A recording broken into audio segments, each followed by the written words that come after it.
Ma'am, just now you told us about the merchants. Could you please highlight us on the trade network during this period?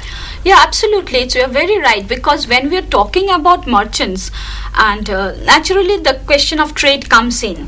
Ranavir Chakravarti's work on the copperplate charters and other inscriptions and the literary sources, of course, have shown us that we cannot have a blanket category of merchants. We have various terms, designations for these merchants. For example, a merchant is often called a vanik, he is called a vaidehaka, he is called a sreshti, a raja sreshti, and whatnot, and even nakhuda, the ship owning merchant, no vittaka. So when you have this entire vast category of merchants, which are indicators of prolific trade.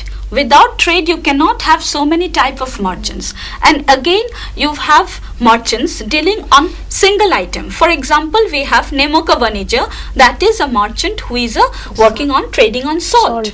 When we are talking about the markets, what we find that in the rural level, in the base, we have the hottos, that is in the villages. So we have hotto, hotika, and then we have in Deccan, we have these terms known as oddo or santhe. So these were village level markets, and these were perhaps periodic in nature. These hottos or hotikas formed a very important part of the entire scenario. In the urban centers, you have the pattanas.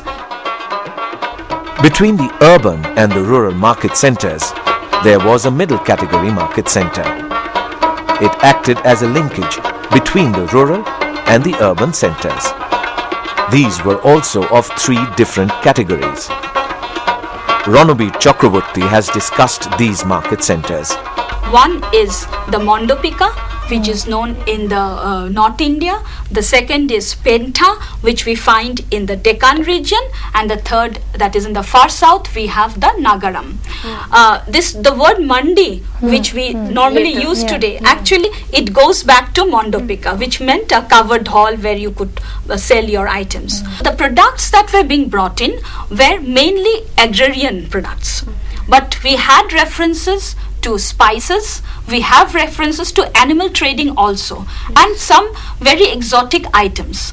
This indicates that markets sustained in a land grant economy, and they are not opposed to each other.